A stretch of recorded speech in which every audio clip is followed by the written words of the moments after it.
वरमाला भी ठीक थी। वर कहाँ से लाएंगे उन देवी के लिए? पता नहीं। फिर वचन क्यों दिया? करुण वचन नहीं देता तो माता को दिया वचन टूट जाता। मिथिला नरेश के समक्ष स्पर्धा से पहले ही चले जाते। अब क्या करें? कुश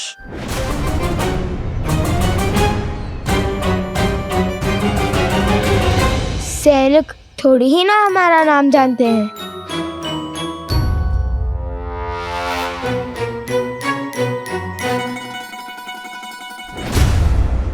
अच्छा, तो यहाँ छुपे बैठे हो?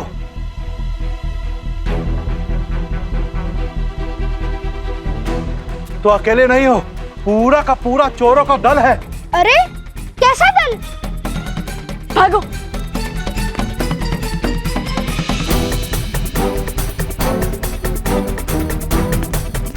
अरे महाशय, आप तो हमारे पीछे ही पड़ गए। कहा ना, मैंने आपका अश्व नहीं चुराया। मैंने आपके अश्व से अनुमति मांग ली थी। उसने हाँ में सर भी हिलाया। फिर भी आप हमसे क्रोधित हैं।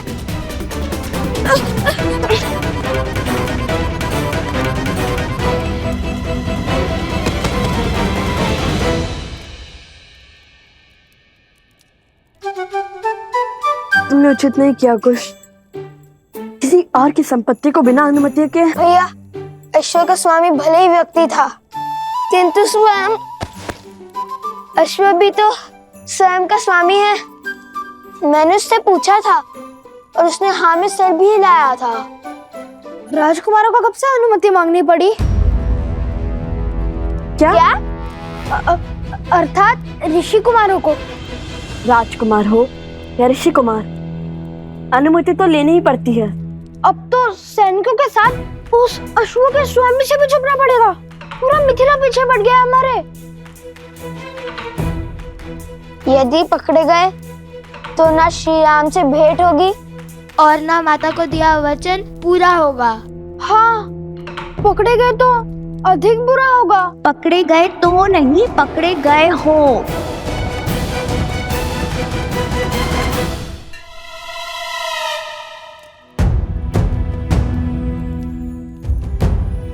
देवी आप? यहाँ कैसे? मिथिला वासी हूँ, चप्पा चप्पा के आता छिपने का।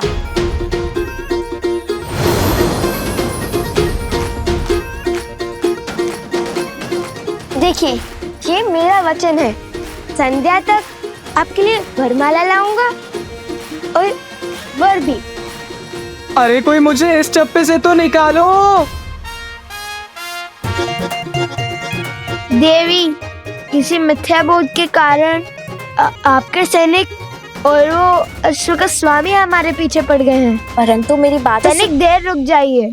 हमारा कार्य सफल होते ही आपको सब विस्तार में बता दूंगा। अरे मेरी बात तो पहले मुझे इस मटके से निकालो। गुरु रुक जाइए, सैनिक धैर्य रखिए। अरे कैसे धैर्य रखूं?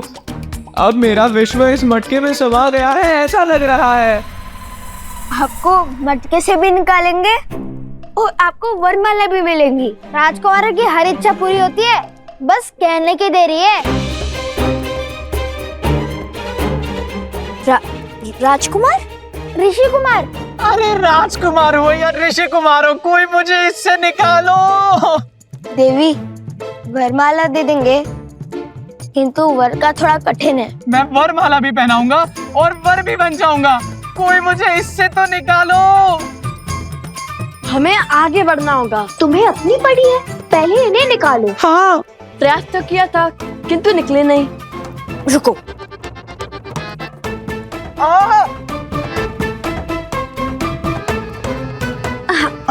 अच्छा बैठो बैठो।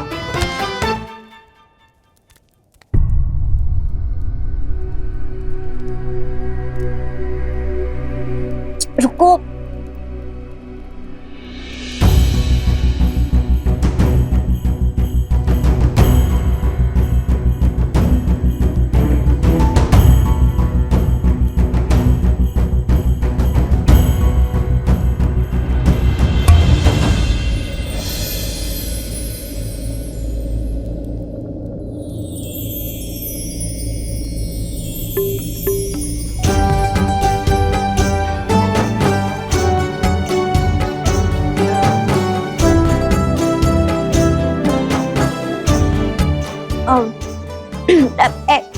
क्या देख रहे हो? क्या मैं राक्षसी लग रही हूँ? अरे नहीं नहीं, ऐसी बात नहीं है। तो फिर कैसी बात है? अरे लज्जा आ रही है इन्हें, वो कभी इतनी सुंदर स्त्री देखी नहीं है ना। उन्होंने स्वयं कहा था वर भी है और वरमाला भी पहनाएंगे। यदि आप वरमाला पहनाएंगी तो मना नहीं करेंगे, है ना गुरु? तो क्या विचार है आपका गुरु? मिल गए। वर्णन जो दिया था उसके अनुसार यही वो चोर है। ले चलो इन्हें महाराज के पास।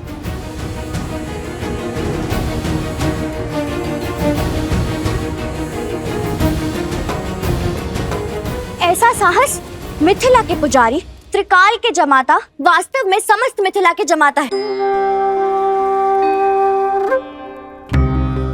आपने इनका अपमान करने का दुस्साहस कैसे किया सैनिक? क्षमा करें देवी प्रसूता, परंतु कोई बात नहीं।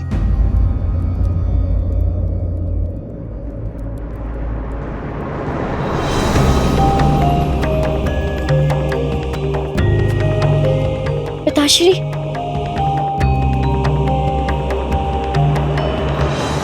श्री त्रिकाल महोदय प्रणाम। मुझे भी अभी अभी पता चला है कि मेरी पुत्री ने इन महाशय का चयन किया है। शीघ्र विवाह संपन्न होगा।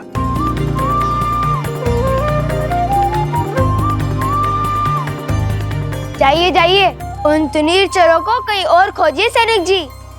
अवश्य। पुत्री,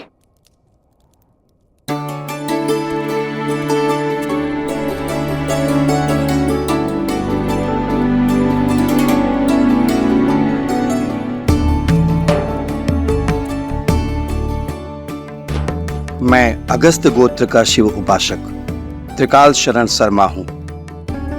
और ये मेरी पुत्री प्रसूता है। आप हमारे आवास पर अतिथि होकर पधारिए महाशय, और अपना परिचय दीजिए।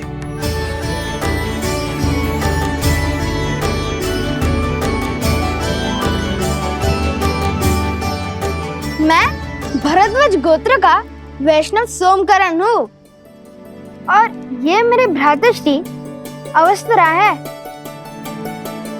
मैं उनकी ओर से अपने विवाह का क्षमा करें, अपनी ओर से इनके विवाह का प्रस्ताव। सुनो सुनो सुनो, मिथिला के जमाता अयोध्या के महाराज श्री रामचंद्र के स्वागत में कल प्रातःकाल भव्य उत्सव होगा। उसके पश्चात संसार भर से धनुर्धारी आके अपनी कला का प्रदर्शन करेंगे। अच्छा शुभ होगा, और कल श्री राम से भेंट भी निश्चित है। हाँ भैया, कदाचित माता सीता भी उनके साथ हो।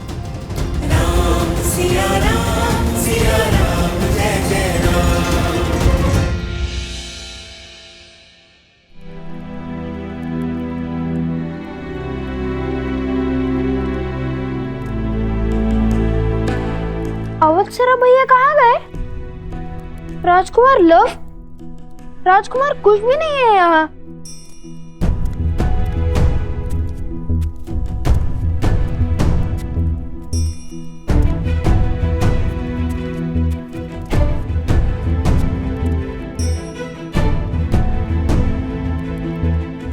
कहाँ गए ये? मुझे सताने में क्या आनंद आता है सबको। माता!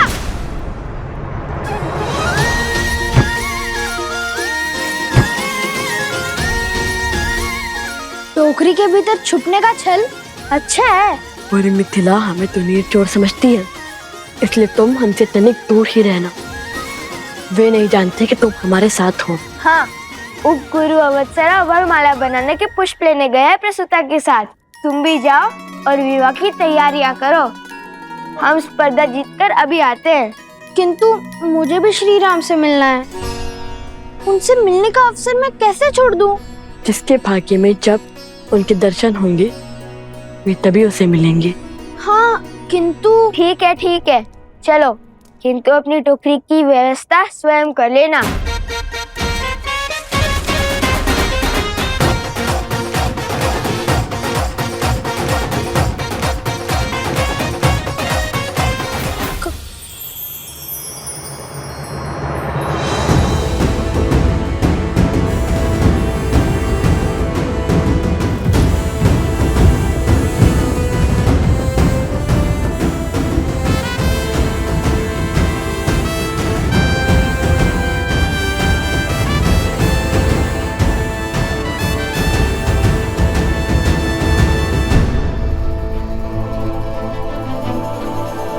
कदाचित किसी कुमार में सीता की बस एक झलक दिख जाए।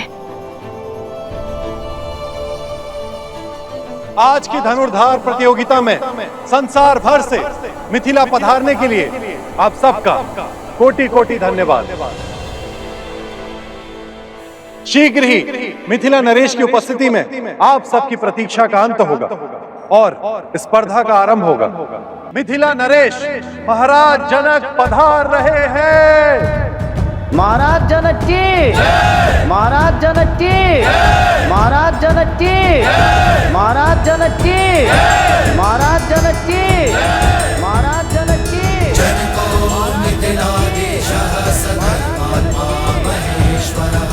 ज्ञानी च तपसा युक्तो धीरः शौर्य समन्वितः दिव्य ज्ञान विभूषितः सिद्धि संपन्न एव च विदेहेश्वस दुर्लभो लोकेष्वपि सुदुर्लभः। और आज महाराज जनक के साथ ही मिथिला की पावन धरा पर मिथिला के जमाता, रावण के मर्दक कौशल नरेश, धर्मपरायण मर्यादा पुरुषोत्तम श्री राम के पग पड़ रहे हैं। मर्यादा पुरुषोत्तम श्री राम की जय।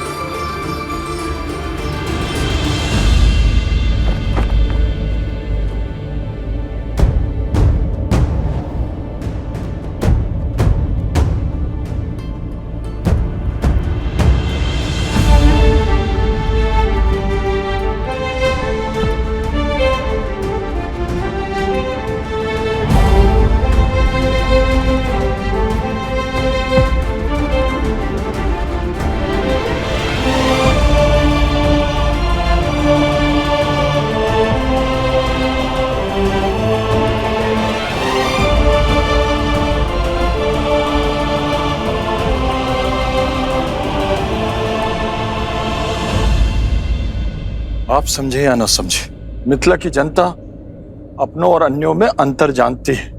यही तो दुख है कुशाध्वज।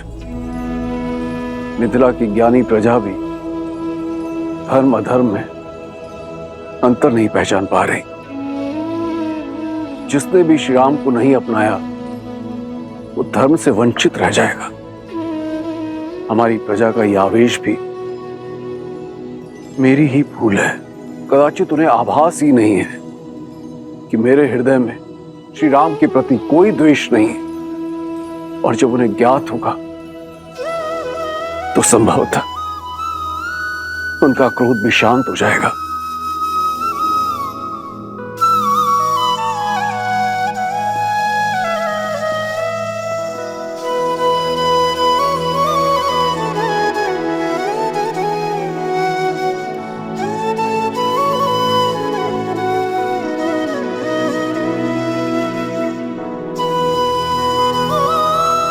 बोलो अयोध्या नरेश, मिथिला के जमाता सियावर रामचंद्र की।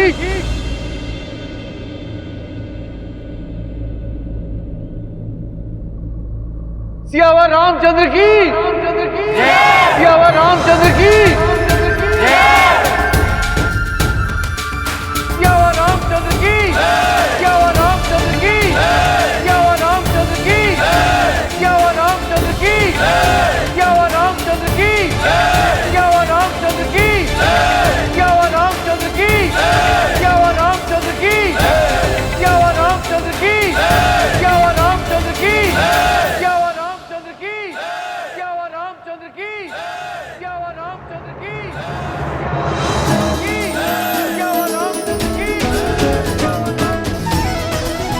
लगता है श्री राम मंच पर आ गए। भैया मुझे इन्हें देखना है, शीघ्र चलिए ना। चलो।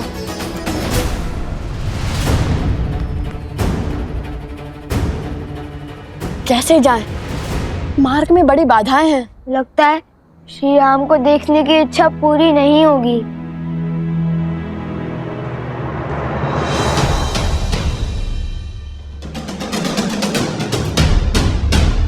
तुम्हारी इच्छा अवश्य पूर्ण होगी कुश। आओ मेरे साथ।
भैया श्री राम।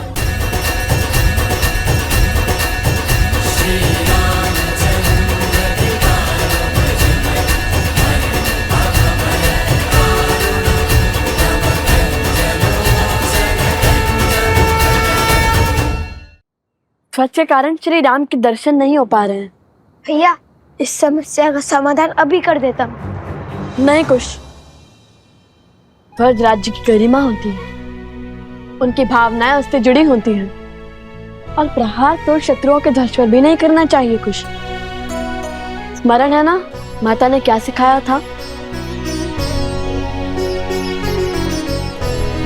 तन को छलनी करने से भी अधिक घातक है भावनाओं को तार तार करना।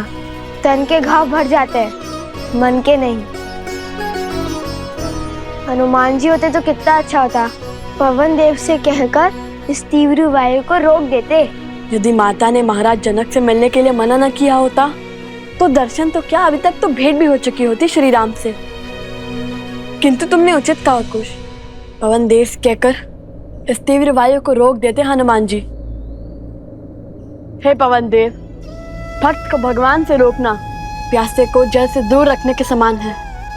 हमने भी आपके पुत्र हनुमान जी की भांति श्री राम की अनन्य भक्ति की है।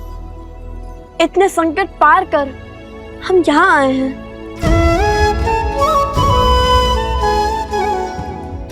अब तो सहायता कीजिए ना। यदि हमारी भक्ति सच्ची है तो कृपया अपने वेग का थोड़ा कम करें और हमें केवल श्री राम के दर्शन का आनंद दे।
श्री राम श्री राम।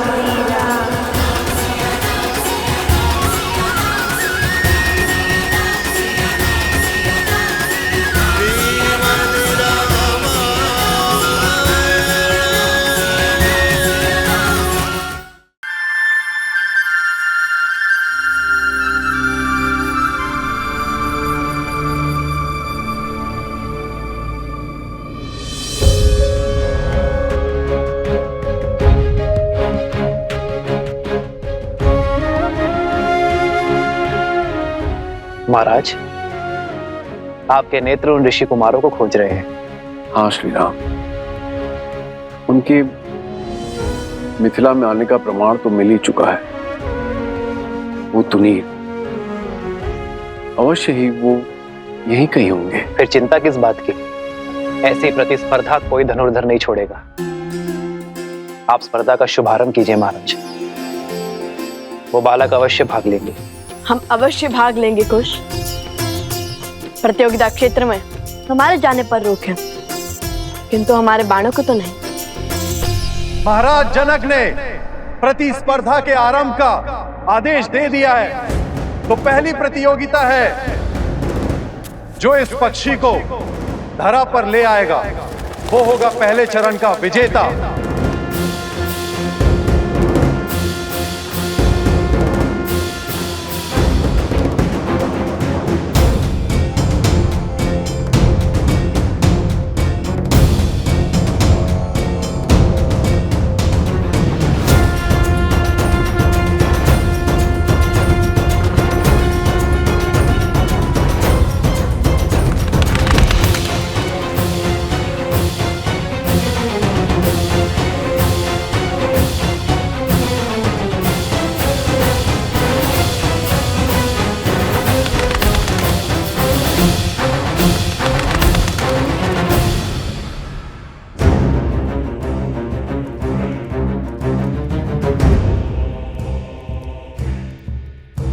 पुनः यही आ पहुंचा। वहां जाता हूँ जैसे आया था।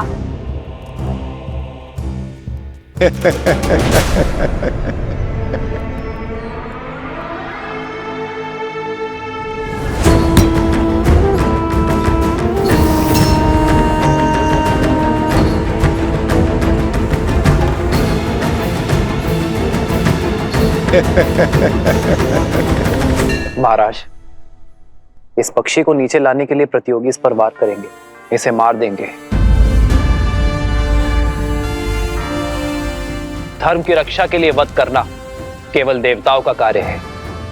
आत्म सुरक्षा के लिए वध करना मनुष्य का कार्य है।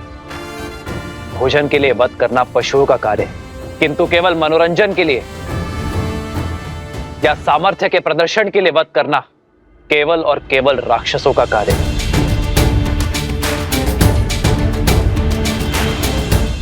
उचित कहा प्रभु, किंतु अब क्या किया जाए? इस पक्षी को बिना मारे भूमि पर लाना होगा। उसे आहत करना निषेध है। उचित कहा आपने श्री राम। मैं ये कैसे नहीं समझा। जिन ऋषि कुमारों की मुझे खोज है वो इस प्रतियोगिता में जीव हत्या कदापि नहीं करेंगे। भ्राता कुशाध्वज,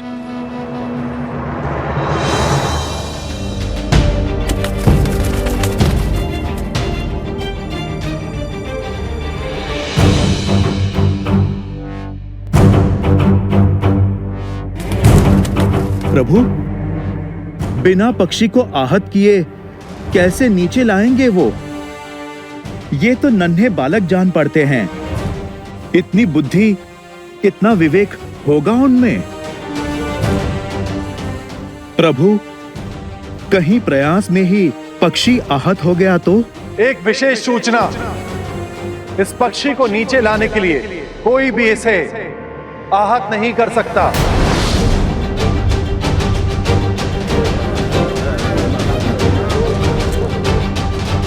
अरे बिना वार किए नीचे कैसे लाएंगे?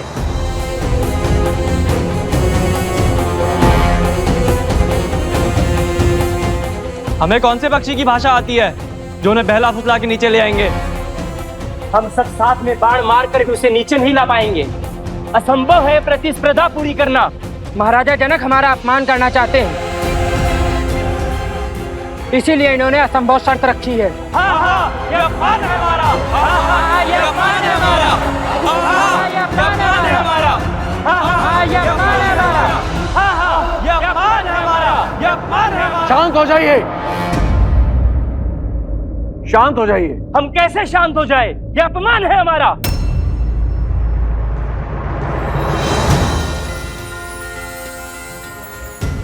जय श्री राम। भैया वो देखिए, हनुमान जी, हनुमान जी। जय हनुमान, जय बजरंगबली। धन्य हो गए हम। पहले प्रभु श्री राम और अब हनुमान जी के भी दर्शन हो गए हमें। अब पर माता सीता के दर्शन हो जाए। राम नाम से सागर में पत्थर तैर गए महाशय, और आप कहते हैं बिना मारे पक्षी को नीचे लाना असंभव है। प्रतियोगिता का नियम है तो उसे पूरा करने वाला भी होगा, अन्यथा हार मान के अपने ध्वज को लज्जित करके आप चले जाइए यहां से।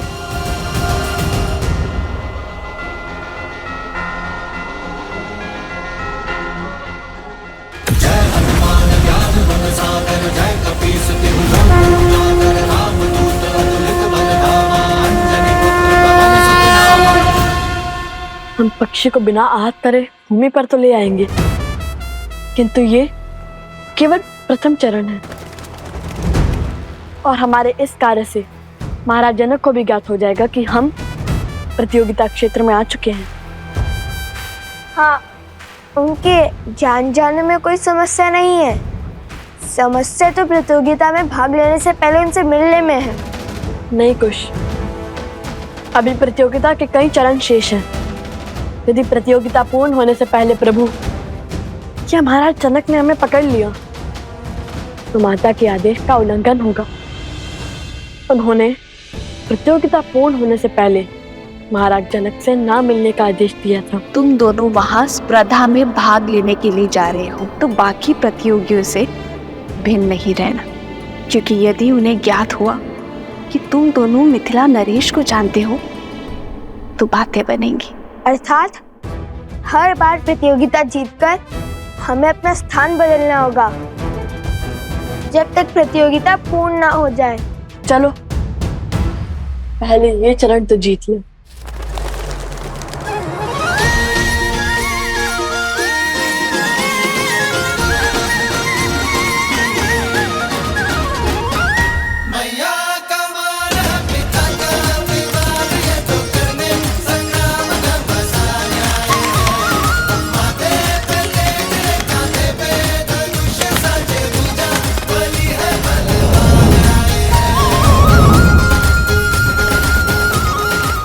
अभी नहीं कुछ, उसे तनिक हमारे महाराज के निकट तो आने दो।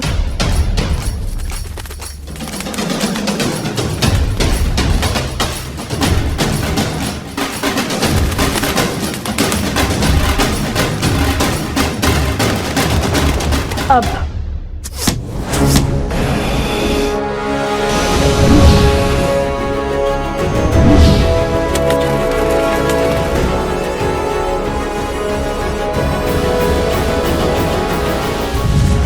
वो देखिए तीर।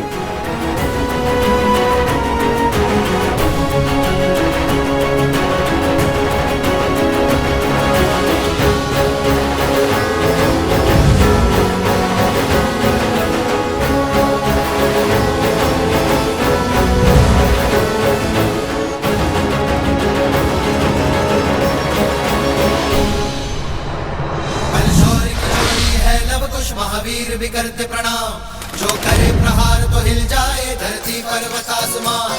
बलशौरी की लोड़ी है लव कुश महावीर भी करते प्रणाम, जो करे प्रहार तो हिल जाए धरती पर्वत आसमान।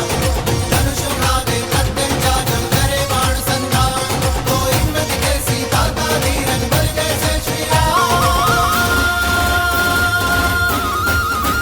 जाते राम की मर्यादा सीता का बलिदान, इनमें भक्ति में छोटे को हनुमान। अद्भुत, वर्षों से ऐसी कला नहीं देखी मैंने। प्रभु, आपको प्रसन्न करने वाले ये धनुर्धर सामान्य नहीं हो सकते। ये अवश्य ही उन ऋषि कुमारों की लीला होगी। आर्य, सच कहते हैं आप। कुशध्वज, आप शीघ्र सैनिकों को उस ओर भेजिए। मुझे दोनों बालक चाहिए। ये तेजस्वी बालक किसी साधारण वंश के नहीं हो सकते। मेरा भी अनुमान यही है गुरुदेव।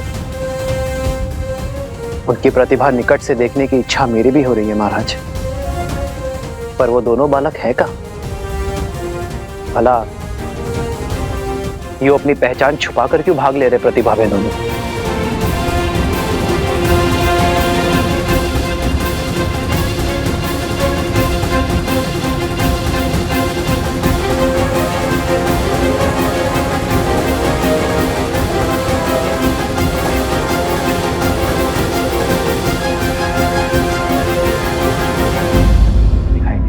आनंद,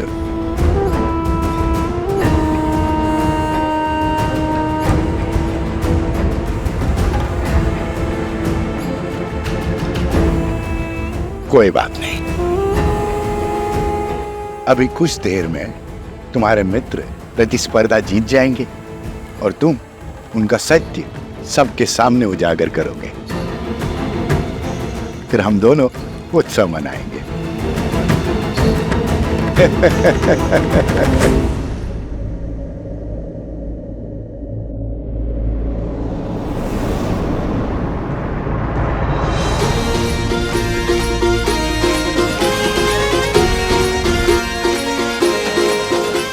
जाओ वहां, हो जाओ उन्हें।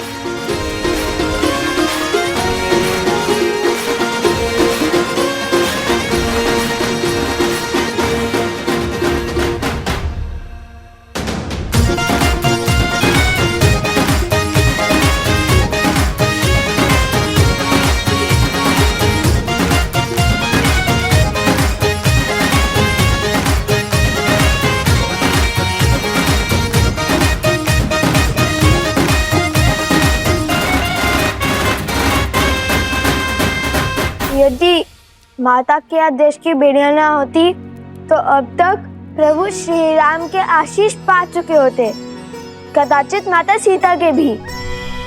माता ने प्रतियोगिता पूर्ण होने से पहले महाराज जनक के समक्ष न आने का आदेश इसलिए दिया था ताकि महाराज जनक को कोई पक्षपाती न समझे,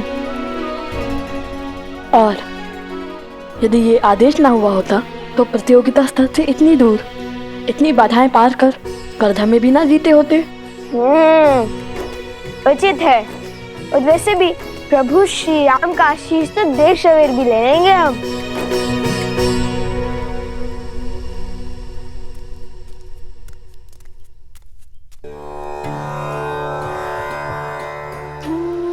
कितने सुंदर और अनोखे पुष्प हैं वन देवी, कहाँ से मिले?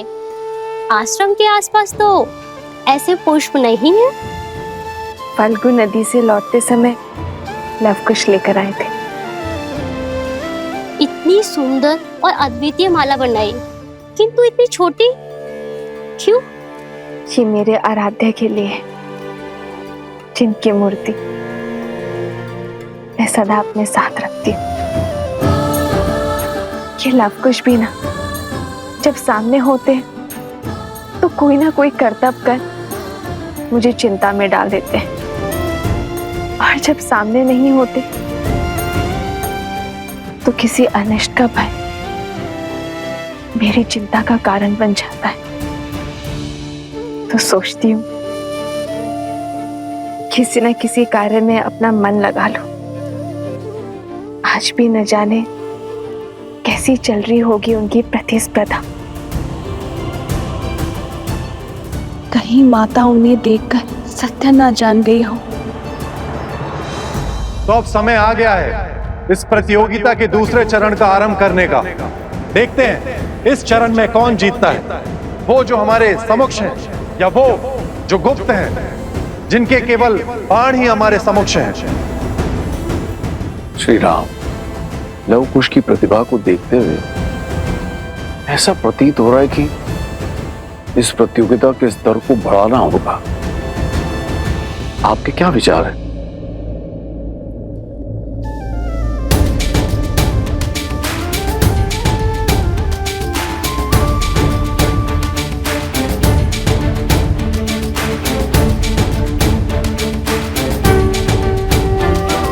श्री रामचंद्र कृपालु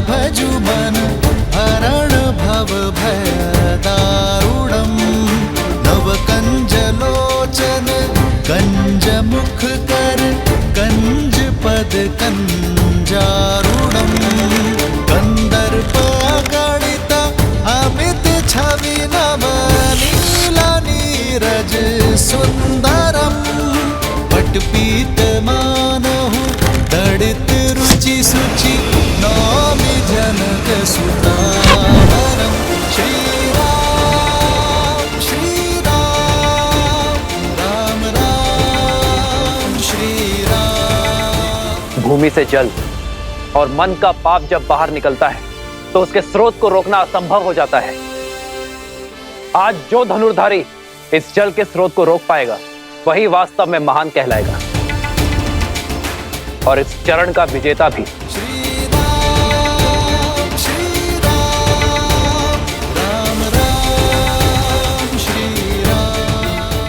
भूमि से निकले जल को रोकना कठिन होगा। अत्यंत कठिन कार्य है श्री राम। किसी भी भूमि से जल निकालना गुरु अपने शिष्य को अवश्य सिखाते हैं, किंतु धरा से निकलते जल को रोकना ये हर किसी के बस की बात नहीं है। वीरों को परख रहे हैं महाराज। परीक्षा इतनी सरल कैसे हो सकती है? देखते हैं उन ऋषि कुमारों ने विद्या सीखी है या नहीं।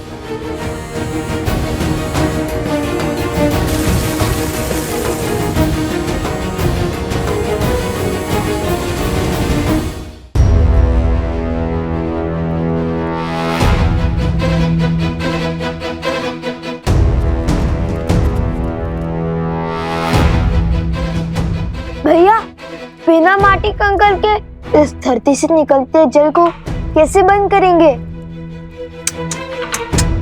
असंभव।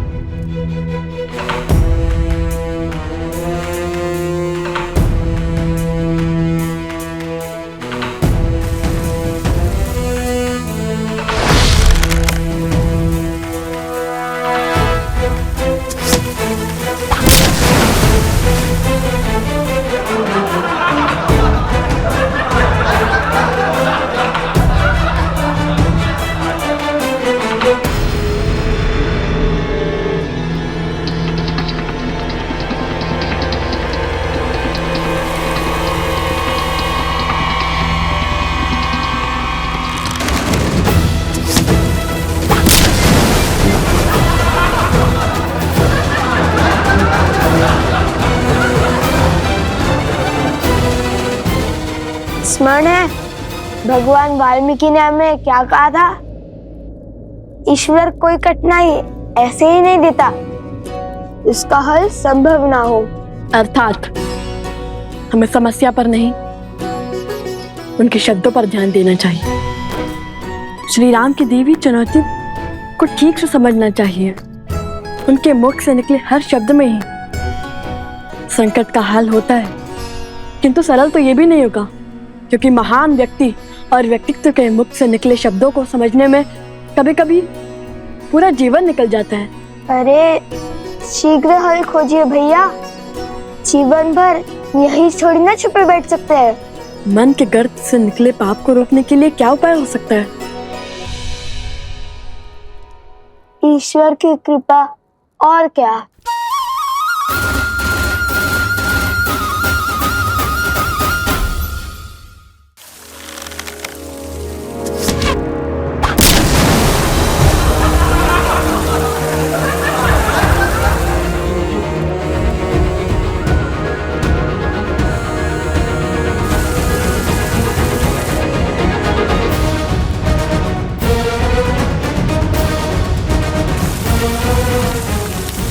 लो, मिल गया उपाय।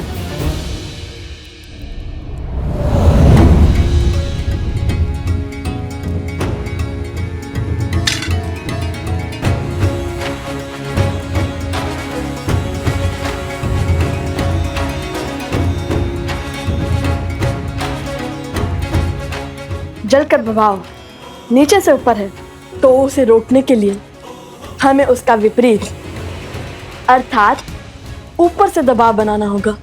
और श्री राम नाम के अतिरिक्त कौन है जो पाप के ज्वार और बहती जलधारा को रोक सके? अब इस जलधारा के मुख पर हमारे ईश्वर श्री राम नाम की मोहर लगेगी।